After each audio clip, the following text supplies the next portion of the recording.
दोस्तों, मेहरबानों, कदरदानों, क्या हाल है। आज हम ऑब्वियसली बात करने वाले हैं लिवरपूल फुटबॉल क्लब पे।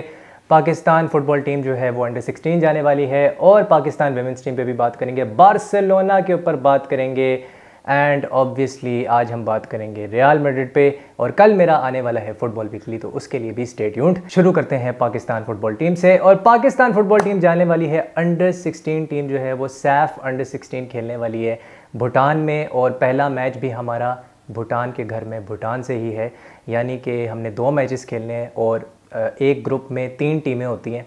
तो 3 टीमों में भूटान और पाकिस्तान और मालदीव्स होगी। मालदीव्स और भूटान से हमने खेलना है। If we beat Bhutan, if Sajjad Mahmood जो हैं वो हमारे कोच होंगे पाकिस्तान अंडर 16 टीम के। और सुनने में यही आ रहा है कि he will be accompanied by Hasan Bloch.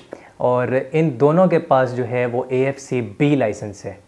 2014 में इन्होंने last time AFC A licence जो था उसका टेस्ट दिया था, लेकिन ये फेल हो गए थे। और उसके बाद मैं आपको साथ में ये भी बता देता हूँ कि 2011 में जो सैफ अंडर 16 की जो टीम थी उसके जो विनिंग कोच थे, सैफ अंडर 16 पाकिस्तान टीम जीती थी, वो 2011 में उसके विनिंग जो कोच थे वो सजाद महमूद ही थे। लेकिन क्या सजाद महमूद जो है वो करीम कराई से बेटर हैं, ये एक बहुत बड़ा सवाल है, क्योंकि उसके पास UEFA B लाइसेंस है और वास्ट एक्सपीरियंस है कराची यूनाइटेड के हेड कोच के तौर पे, अंडर 16s के तौर पे, अंडर 11s के तौर पे और अंडर 15s के तौर पे। तो आप मेरे से ज़्यादा बेहतर जज हैं कि मॉडर्न फुटबॉल कौन खिला सकता है और थकी हुई फुटबॉल कौन खिला सकता है, कौन मॉडर्न फुटबॉल को अंडरस्टैंड करता है और कौन मॉडर्न फुटबॉल को अंडरस्टैंड नहीं करता। इस टीम में जो पाकिस्तान की अंडर 16 टीम है उसमें 10 पोपो फुटबॉल क्लब के पोपो FC जो कि इस्लामाबाद में है, टॉप 3 एकेडमीज़ में से एक है पोपो FC। और उनके जो 10 खिलाड़ी हैं वो अंडर 16 टीम में सेलेक्ट हो गए हैं। उसकी एक बहुत बड़ी रीज़न ये है कि शहजाद अनवर एक ज़माने में पोपो FC के कोच हुआ करते थे। तो वो ये समझते हैं कि क्योंकि पोपो FC जो है वो पेप गार्डियोला स्टाइल खिलाती है, तो पेप गार्डियोला स्टाइल जो है वो मैं भी खिलाना चाहता हूँ। तो मुझे उसी टाइप के प्लेयर्स चाहिए जो कि टेक्निकली गिफ्टेड हों।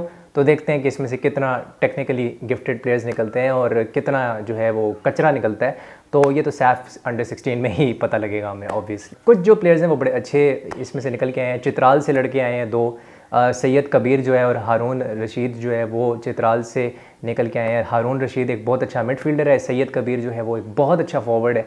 तो सुनने में यही आ रहा है कि ये अच्छे हैं, क्योंकि मैंने इनको कभी खेलते हुए नहीं देखा, क्योंकि ब्रॉडकास्टिंग होती ही नहीं है पोपो FC की कभी। तो ये सीन्स हैं और मुझे कुछ नहीं पता कि अंडर 16 का जो लड़का है वो किस तरह खेलता है, मुझे कोई आइडिया नहीं है। जब शाहरुख सुहेल को कोई आइडिया नहीं है, मैंने उनसे भी पूछा, उनको भी कोई आइडिया नहीं है, तो हम किस खेत की मूली हैं। दूसरा ये है कि एक जो प्लेयर है वो इसमें से अब्दुल रहमान निकला है, जो कि फैसलाबाद का है और वो भी पोपो FC में खेलता है। तो चित्राल के 2 लड़के खिला रही है पोपो FC और फैसलाबाद के लड़के भी खिला रही है। इस्लामाबाद के तो ऑब्वियसली काफ़ी लड़के हैं ही इसके अंदर, बट इन इलाकों से भी है। स्वात से अब्दुल समद निकला है अंडर 16 टीम में, जो पोपो FC की अंडर 16 टीम है उसमें जो स्वात का एक लड़का है वो अब्दुल समद है। उसका भी सुनने में आ रहा है कि वो एक बहुत अच्छा प्लेयर है। तो ये 3-4 लड़के हैं जो कि आप समझ जाएं ये प्लेइंग 11 का हिस्सा हो सकता है। और अब्दुल रहमान जो है वो लेफ़्ट बैक है, तो he might also be a part of the playing 11 team. तो ये अंडर 16 की कहानी है। विमेंस टीम पे अगर मैं आता हूँ तो विमेंस टीम सऊदी अरेबिया से अपने ग्रुप में खेलने वाली है। जो सऊदी टूर्नामेंट वो खेलने जा रहे हैं 6 नेशन टूर्नामेंट, और अपने ग्रुप में वो मलेशिया से खेलेगी, यानी कि वो होस्ट से खेलेगी और मलेशिया से खेलेगी। तो 3 जो हैं टीमें होंगी एक ही ग्रुप में, उसमें पाकिस्तान भी होगी, सऊदी अरेबिया और मलेशिया होगी, और दूसरे ग्रुप में फिर बाकी जो 3 टीम्स हैं वो होंगी। उधर भी उस साइड पे भी भूटान है। तो ये वाला अभी तक सिनेरियो जो है वो चल रहा है। बाकी सैफ अंडर 16 में आप लोग जानते हैं नेपाल भी होगी, इंडिया भी होगी ऑब्वियसली, और आई थिंक बांग्लादेश भी है। तो ये जो हैं ये टीमें जो हैं आपस में खेलने जा रही हैं और देखते हैं कि क्या होता है। लेकिन इस वक्त सऊदी अरेबिया का जो टूर्नामेंट है जिसमें जो विमेंस टीम खेलेगी वो जो है हम खेलने जा रहे हैं सऊदी अरेबिया से और मलेशिया से, ये कंफर्म हो चुका है। बाकी ये है कि पोपो FC का काफ़ी लोग पूछ रहे हैं कि क्या वो फ्री एजुकेशन प्रोवाइड करते हैं। उसका आंसर है हाँ, फ्री मील्स प्रोवाइड करते हैं, फ्री एकोमोडेशन प्रोवाइड करते हैं और state of the art facilities भी प्रोवाइड करते हैं। और इसके जो ट्रायल्स हैं पोपो FC के, अगर आप जाके देना चाहते हो तो इनके पेज पे आप जाओ, इंस्टाग्राम के पेज पे, और 9 सितंबर को इनके ट्रायल स्टार्ट होने वाले हैं। तो you can give trials there on 9 सितंबर, डेट याद रखो और पहुंच जाओ। जो इंस्टाग्राम पोस्ट है पोपो एफसी की, वहाँ पे इनका नंबर भी मौजूद है, तो जाके आप इंस्टाग्राम चेक करें और पोपो एफसी के जो पेज है उसको आप लाइक कर सकते हैं। काफ़ी अच्छा काम कर रही है ओवरऑल अगर देखा जाए बाकी अकेडमी से, और बाकी जो करता धरता है हमारे फुटबॉल के स्टेक होल्डर्स हैं उनसे बहुत अच्छा काम कर रही है। Haris bin Haroon the president of Popo FC is doing a great job. अब मैं आने वाला हूँ लिवरपूल फुटबॉल क्लब के ऊपर। जी हाँ, लिवरपूल फुटबॉल क्लब ने कल तहलका मचा दिया, कल तबाही मचाई है लिवरपूल फुटबॉल क्लब ने, और दिखाया है कि आज भी उनके अंदर मेंटालिटी मॉन्स्टर्स मौजूद हैं जो कि लास्ट सीज़न नज़र नहीं आ रहे थे। एक ऐसी टीम है न्यूकासल जो कि चैम्पियंस लीग में घुस चुकी है, वो चैम्पियंस लीग खेल रहे हैं। एक ऐसी टीम है न्यूकासल जिसने अभी अभी तोनाली को साइन किया है कोई 60 या 70 मिलियन के अंदर। एक ऐसी टीम है न्यूकासल जो कि इवॉल्व हो रही है, इम्प्रूव हो रही है, और एडी हाउ उसको एक तबाही टीम बना रहा है जो कि हर सीज़न चैम्पियंस लीग में परफॉर्म कर सके। और उनका जो ओनर है वो हम सब जानते हैं कि कौन है, जो सऊदी अरेबिया का स्टेट का ओनर है वही इसका भी ओनर है। और जो सलमान साहब हैं, मुझे उनका पूरा नाम अभी भूल गया, लेकिन सलमान साहब जो हैं वो इसके ओनर हैं। तो ज़ाहिर है आप जानते हैं कि जो न्यूकासल के पास बेतहाशा पैसा है वो लिवरपूल के पास बिल्कुल नहीं है। So oil money always rules but it never rules all the time. Eddie Howe जो है कभी न्यूकासल के मैदान में सेंट जेम्स पार्क जो उनका होम है कभी नहीं हारा जब उसने पहला गोल मारा है। जब भी न्यूकासल पहला गोल सेंट जेम्स पार्क में एडी हाउ के अंदर मारती है न्यूकासल हमेशा जीतती है। लेकिन कल ऐसा नहीं हुआ, कल एक मोजज़ा था, एक मिरेकल था। लिवरपूल एक ऐसी टीम है जो मिरेकल्स प्रोड्यूस करती है दोस्तों। काफ़ी लोग मेरी चैट में आते हैं, कहते हैं हम अभी न्यू लिवरपूल फैंस बने हैं और आप क्या समझते हैं कि लिवरपूल क्यों इतनी स्पेशल है। लिवरपूल इसलिए स्पेशल है क्योंकि लिवरपूल मोजज़े करती है। लिवरपूल एक मोजज़ाना टीम है, मिरेकल्स पे चलती है लिवरपूल, और मिरेकल्स करती भी है खुद। अभी देखो हमारे पास कोई डिफेंसिव मिडफील्डर प्रॉपर नहीं है, सेंटर बैक के हमारे एल लग चुके हैं, हम फिर भी सेंटर बैक साइन नहीं कर रहे। मैटेप और गोमेज खेल रहे थे, गोमेज जो कि हमारा फ़ैन फेवरेट नहीं है लिवरपूल का, मेरा खुद वो फेवरेट नहीं है, मैं चाहता हूँ वो क्लब से चला जाए। कल आके उसने तबाही खेला, मतलब उसने आतंक मचाया सेंटर बैक पोजीशन के ऊपर, आतंक मचा रहा था वो आदमी। हर जगह से ब्लॉक मारता था वो, जिस जिस जगह से ब्लॉक होता था वो मारता था। इंडिविजुअल परफॉर्मेंसेज पे हम जीत रहे हैं और जी रहे हैं। एलिसन इंडिविजुअल परफॉर्मेंस, वो आदमी, मैं कोई डिबेट नहीं सुनना चाहता, वो आदमी एक बला है, मैं उसको इंसान नहीं बोलूँगा आज के बाद। वो आदमी, हर लिवरपूल फैन मेरे पीछे बोले, वो आदमी एक बला है। वो बला था, वो बला है और वो बला रहेगा। बोलो मेरे पीछे, बोलो बोलो बोलो। हाँ, वेरी गुड, नाइस।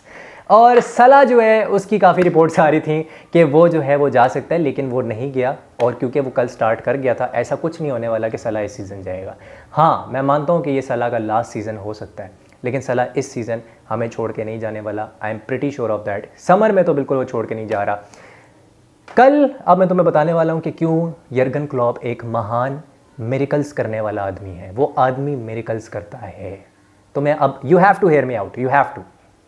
कल रेड कार्ड मिला, वो रेड कार्ड मेरे हिसाब से रेड कार्ड नहीं था दोस्तों, मेरे हिसाब से नहीं था, ये मेरा पर्सनल ओपिनियन है। He took the ball and then उसके बाद जो ट्रेलिंग वो क्या कहते हैं उसको, जो लेग्स थी, वो जाके फॉलो थ्रू में उससे फाउल हुआ है। यस, फॉलो थ्रू में फाउल हुआ है। येलो कार्ड था एट बेस्ट येलो कार्ड आप दे देते, बल्कि एट वर्स्ट कहना चाहिए, एट वर्स्ट येलो कार्ड था। उससे ज़्यादा ये कुछ नहीं था। आपने स्ट्रेट उठा के रेड कार्ड दे दिया। मैकेलिस्टर के टाइम भी आपने स्ट्रेट उठा के रेड कार्ड दे दिया। जब अपील की गई तो आपने कहा जी हमसे गलती हो गई है, हम इसकी जो है सस्पेंशंस को ख़त्म कर देते हैं। You are doing shit refereeing. जब आप स्टड्स को देखते हो कि गैकपो को सीने के ऊपर स्टड्स लग रहे हैं, वो ब्लीड कर रहा है, उस टाइम ना आप येलो कार्ड देते हैं ना आप रेड कार्ड देते हो। हमारे टाइम आपको red card, straight red card याद आ जाता है। ठीक है, ये दोगलापन नहीं है तो और क्या है, ये दोगलापन नहीं है तो फिर और क्या है। मेरे लिए ये कहीं से स्ट्रेट रेड कार्ड नहीं था, it was yellow eight worst. और दूसरा ये है कि जब रेड कार्ड हुआ, ठीक है हमने कैरेक्टर दिखाया, मेंटालिटी शो की, मेंटालिटी मॉन्स्टर्स हम बने, लेकिन क्लॉप ने क्या किया, कल की कहानी क्या थी, क्या किया क्लॉप लेकर आया हार्वी एलियट। तुरब का पत्ता कहाँ डाला उसने, डबल पिवट के अंदर। क्या किया, 4-2-2-1 डबल पिवट में कौन खेल रहा था, साबुज़लाई। जो आदमी लेफ्ट हाफ स्पेस में खेल रहा होता है या राइट हाफ स्पेस में खेल रहा होता है, वो डबल पिवट में हार्वी एलियट के साथ खेल रहा था। और 4-2-2-1 में जो विंगर्स थे वो कौन थे? लेफ्ट साइड पे जोटा, राइट साइड पे साला, सेंटर में डार्विन नूनेस को लॉन्ग बॉल्स देने की कोशिश की जाती थी और वो डायरेक्ट प्यारे रन्स निकाल रहा था, प्यारे रन्स, ऐसे एक्सक्विजिट रन्स निकाल रहा था वो आदमी कल। और जो उसने कल फिनिशिंग की है, तबाही फिनिशिंग की है, एक ऐसा चांस नहीं था जो उसने मिस किया हो, एक ऐसा चांस मैंने नहीं देखा उस बंदे ने मिस किया हो। ही वॉज द सुपर सब येस्टरडे।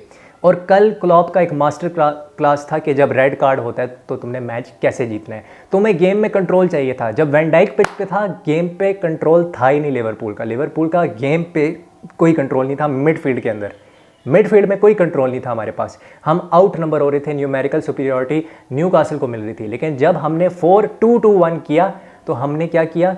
पहले तो 5 बंदे उनको हमने बिल्कुल सेंट्रल जोन्स में ब्लॉक कर दिया, पासिंग लेन ब्लॉक कर दिया। तो नाली का पासिंग लेन ब्लॉक कर दिया हमने, जोएलिंटन का पासिंग लेन हमने बिल्कुल ब्लॉक कर दिया। उसके बाद जो ब्रूनो गमारिस खेल रहा था उसका पासिंग लेन ब्लॉक कर दिया। डैन बर्न जो था वो मिडफील्ड में इन्वर्टेड फुल बैक आता था, 4 बंदे मिडफील्ड में आते थे, हमने 5 बंदे लगा दिए उनके ऊपर। डार्विन नूनेस को हमने कहा कि भाई तू भी आ जा मिडफील्ड के अंदर। एलिसन ने क्या कहा पोस्ट मैच प्रेस कॉन्फ्रेंस में? नूनेस तो तुमने सुना होगा, लेकिन तुमने ये नहीं सुना कि उसने कहा कि हम पिच को छोटा करना चाह रहे थे। We were trying to make the pitch small, ये बोला उसने। इसका क्या मतलब होता है कि सेंट्रल जो जोन है, जो सेंट्रल लेन है पिच के ऊपर, उसको ब्लॉक कर दो। और वही किया यर्गन क्लॉप ने 4-2-2-1 करके। ये सारी गेम इधर से बदली है, सारी गेम यहाँ से बदली है। जब आपने 5 मैन की न्यूमेरिकल सुपीरियरिटी 4 मैन के ऊपर लगा दी, गेम बदल गई, वहाँ से आपको कंट्रोल मिल गया। और कुछ लोग कल कह रहे थे कि थियागो को क्या कल होना चाहिए था। देखो थियागो, पहली बात तो ये कि वो इंजर है, लेकिन हाँ अगर कल वो होता तो हमें उसकी ज़रूरत थी, क्योंकि हमें गेम में कंट्रोल चाहिए था। और जब कंट्रोल का लफ्ज़ आता है तो तब थियागो का नाम आता है आपके दिमाग में, क्योंकि he brings that control. He is the man who orchestrates everything, he is the controller. तो वो नहीं है अनफॉर्चुनेटली। वो 6-6 महीने भाई साहब जो इंजर हो जाते हैं उनका भी एक नई बकचोदी चलती रहती है। तो ये है, लेकिन भाई great spirit, great determination, and Klopp is a genius. Klopp एक देवता है, उस देवता की कदर करो, वो एक देवता आदमी है। FSG से मैं ये कहना चाहता हूँ कि अपनी जो बकचोदियाँ हैं वो आप बंद कर दें। इस जीत का मतलब ये बिल्कुल नहीं है कि आप CDM ना लेके आएँ और आप सेंटर बैक ना लेके आएँ। हमें CDM और सेंटर बैक चाहिए। हम बिल्कुल थ्रेड्स पे हैं इस वक्त। वैन डाइक सस्पेंड हो गया 3 मैचेस के लिए, कोनाटे इंजर हो गए, हमारे पास 2 लोग हैं, मैटेप और गोमेज। कल गोमेज अगर कचरा खेलता, अगर वो शिट खेलता और डिज़ास्टर क्लास 4-0 आप हार जाते, फिर क्या होता? ये भी हो सकता था ना। आप 10 मैन डाउन थे, 10 मैन डाउन थे आप सेंट जेम्स पार्क पे। अगर अब भी आपको शर्म नहीं आती तो मुझे नहीं पता फिर कब शर्म आएगी FSG को। I don't know when John W Henry will come into his senses. दोस्तों अब मैं आता हूँ बार्सिलोना पे। बार्सिलोना के लिए जितनी तारीफ़ें की जाए कम है, और लामीन यमाल की जितनी तारीफ़ की जाए कम है। वो लड़का एक भड़वा है, वो लड़का राइट विंग पे एक भागने वाला भड़वा है वो। तुम नहीं मानोगे, मुझे पता है तुम नहीं मानोगे, लेकिन वो भागने वाला भड़वा है। वो ऊपर नीचे लेफ्ट राइट सेंटर हर जगह भागता है वो। उसको जितना तुम दौड़ाओगे वो उतना भागेगा। उसके पास 1 लंग्स नहीं है, 4 लंग्स हैं उसके जिस्म के अंदर। और जो उसकी मेच्योरिटी है वो 16 साल वाली नहीं है, 25-26 साल वाली मेच्योरिटी है उसकी, 25-26 साल वाली। पोस्ट को हिट कर रहा है, लॉन्ग स्विचेस मार रहा है। और वो जो उसने गावी को असिस्ट दिया, if I am not wrong, Lamine Yamal ने ही असिस्ट की थी, वो गावी ने जो हेडर मारा था, भाई what an exquisite ball that was, what an exquisite ball. जितनी तारीफ़ करो कम है। लेवेंडोस्की ने बैक हील जो है वो करने की कोशिश की थी, लेकिन वो एक डिफेंसिव एरर हुआ था वियारियल की तरफ से, जिसकी वजह से फ्रैंकी डियोंग जो था वो हमेशा 8 रन इन द बॉक्स मारता है और वो हमेशा स्पेसेस को एक्सप्लॉइट करता है। And he had ample amount of time to make it 2-0। लेकिन उसके बाद क्या कर दिया आपने? देखो डैंजुमा जो है उसको वियारियल ने बेचा हुआ है एवर्टन, वो जा चुका है। लेकिन अभी भी जो उनके स्ट्राइकर्स थे वियारियल के, वो अच्छा खासा एक मोमेंटम पकड़ के रखा हुआ था। जैसे जेरार्ड मोरेनो हो गया, इनके इस तरह के जो स्ट्राइकर्स थे ये काफ़ी ज़्यादा प्ले को स्ट्रेच करते हैं। जुआन फॉयत भी, ही वॉज ट्राइंग कि वो राइट साइड पे प्ले को स्ट्रेच करे और वो राइट साइड पे ओवरलोड क्रिएट करके स्विचेस मारे। They were creating a lot of overloads on that right hand side, जो मैंने नोटिस किया। जुआन फॉयत ऑल्सो स्कोर्ड, जो कि सेट पीस पे गोल पड़ा था वो जुआन फॉयत ने ही मारा था। उनका जो लेफ्ट साइडेड मिडफील्डर था भाई, he was a nuisance. Alex Baena was a nuisance at that left hand side, और वो हमेशा as a left sided midfielder ही खेल रहा होता है, लेफ्ट साइडेड सेंट्रल मिडफील्डर है, लेकिन he was an absolute nuisance. Araujo को बहुत मिस कर रहे थे उस साइड पे, क्योंकि राइट हैंड साइड पे हमें पता है कि वो अराहो जो है वो चीज़ों को संभाल रहा होता है, बट वो नहीं है और अनफॉर्चुनेटली उसको बहुत मिस किया। पेड्री भी नहीं था, तो ये चीज़ें हैं जिसकी वजह से बार्सिलोना जो है उसको काफ़ी ज़्यादा डेंट पड़ा हुआ है। बट कम बैक बहुत अच्छा किया, जैसे Darwin Nunez as a super sub बन के आया, उस तरह फेरन टोरेज मल्टीपल गेम्स में दिखा रहा है कि वो एक सुपर सब है। फेरन टोरेज इज़ अ सुपर सब फॉर बार्सिलोना राइट नाउ। क्या उसको स्टार्ट मिलेगा वो एक अलग डिबेट है, वो एक अलग क्वेश्चन है, but he is a proper मतलब सुपर सब है वो, और ये रोल उसको बहुत ज़्यादा जच रहा है, मैं ये कहूँगा बहुत सूट कर रहा है उसको। लेवेंडोस्की बहुत ज़्यादा क्रिटिसिज्म उस पर हो रहा था, मेरी स्ट्रीम पे भी बार्सिलोना फैंस उसको बहुत क्रिटिसाइज़ कर रहे थे, बट भाई जब क्लच मोमेंट आता है ना, लेवेंडोस्की गोल मार के देता है, वो विनर मार के देता है, आप उसको कुछ नहीं कह सकते, वो विनर मार के देता है जब क्लच मोमेंट आता है। ठीक है वो छोटी गेम्स में छोटी टीमों के खिलाफ ना खेल पाए, बट जब क्लच मोमेंट आता है वो अभी भी वो खेल रहा है। मज़े की बात ये थी कि राहुल एल्बियोल और पेपे रेना अभी भी जो है वो वियारियल के अंदर है, एक्स लिवरपूल प्लेयर्स, तो उनको भी देख के खुशी होती है। लेकिन ये है कि वियारियल ने अपने होम पे बड़ा अच्छा खेला, एंड जो दूसरा गोल था ना जो वियारियल ने किया अलेक्जेंडर सरलॉथ वाला, भाई what a beautifully crafted goal, well crafted goal, भाई मज़ा आ गया उस देख को, proper La Liga technical goal था वो, मज़ा आया उसको देख के। तो ये है, और Barcelona have come back from the dead as well, लेकिन ये उतना बड़ा कम बैक नहीं था जितना लिवरपूल ने किया क्योंकि हम तो 10 मैन डाउन थे और हमने स्टॉपेज टाइम में विनर मारा। तो ये है, कुछ लोग अभी भी क्रिटिसाइज़ कर रहे हैं लिवरपूल को कि भाई ये कोई इतनी अच्छी परफॉर्मेंस नहीं थी। भाई अगर गेम स्टेट देखो ना, दो लफ्ज़ हमेशा याद रखा करो, game state, game state matter करता है, गेम स्टेट को देखा करो। You are down to 10 man, van Dijk जा चुका है, सामने न्यू कासल के 50,000 पागल फैंस जो हैं वो तुम्हारे ऊपर चीख रहे हैं, तुम अवे खेल रहे हो। एडी हाउ एक वर्ल्ड क्लास मैनेजर है जो कि कभी यर्गन क्लॉप के खिलाफ नहीं जीता, लेकिन इवन देन प्रेशर आता है आप पे। तुम अपने आप को ट्रेंट अलेक्जेंडर आर्नल्ड की जगह रख के देखो, क्योंकि ट्रेंट से ही पहले गोल के ऊपर मिस्टेक हुई थी जो एंथनी गॉर्डन ने गोल किया था, तो वो था बात। बाकी जहाँ तक बात रही रियल मैड्रिड की, real Madrid is in full flow right now. उनको पता है कि कौन सा पैंतरा कब खेलना है, कौन सी फॉर्मेशन कब खेलनी है, अटैक में हमने क्या करना है और डिफेंस में हमने कैसे सॉलिडिटी दिखानी है। रियल मैड्रिड का ये होता है कि जब फेडरिको वाल्वर्डे खेल रहा होता है तो वो एज ए राइट बैक पीछे आके ट्रैक बैक करता है और 5-4-1 बनाती है real Madrid most of the times. अभी क्योंकि विनी नहीं है तो हम ये देखते हैं कि उनके पास बेंच पे होसेलू है, क्योंकि विनी और रोड्रिगो और होसेलू इनके मेन 3 स्ट्राइकर्स हैं। अब विनी रहा नहीं है, वो 6 या पता नहीं कितने हफ्ते के लिए वो इंजर हो गया, आई am not sure about that, लेकिन 6 हफ्ते से ज़्यादा वो इंजर हो गए। तो उनको एक स्ट्राइकर चाहिए। क्या वो एक आखिरी बिड करेंगे एम्बापे के लिए? That is $1 million question. क्या एक स्ट्राइकर के पीछे जाएंगे या एक विंगर के पीछे जाएंगे? I think they will go for a winger, क्योंकि अभी वो डायमंड मिडफील्ड खिला के सेंट्रल अटैकिंग मिडफील्ड में बेलिंगम को खिला के विंगर्स को इस्तेमाल कर रहा है। रोड्रिगो जो है या विनीशियस जूनियर जो है वो एक आउट एंड आउट स्ट्राइकर्स नहीं है, वो हमेशा ड्रिफ्ट इन करते हैं। एक जो है वो राइट साइड से ड्रिफ्ट करता है और एक जो है वो डायगोनल रन मारता है लेफ्ट साइड से। तो विनी और रोड्रिगो जो हैं वो इस तरह से ऑपरेट करते हैं, और रोड्रिगो भी समटाइम्स स्विच कर जाते हैं, मतलब लेफ़्ट टू राइट वो स्विच कर जाते हैं विनीशियस और रोड्रिगो मच्छरों की तरह। तो ये होता है, बहुत ज़्यादा फ्लूइडिटी होती है। कोई भी प्लेयर किसी भी जगह आपको मौजूद नज़र आ सकता है जब आप एक रियल मैड्रिड का मैच देखते हो। उनके लिए स्ट्रक्चर बार्सिलोना जितना इंपॉर्टेंट नहीं है, पर्सनल कहीं भी जाके फ्लूइडिटी दिखा सकता है और कहीं भी जाके कहीं से भी डैमेज कर सकता है। तो ये एक चीज़ है जो कि मुझे काफ़ी ज़्यादा फैसिनेट करती है। लेकिन Federico Valverde is doing a good job, Tchouameni is doing a good job, बहुत अच्छा खेल रहा है।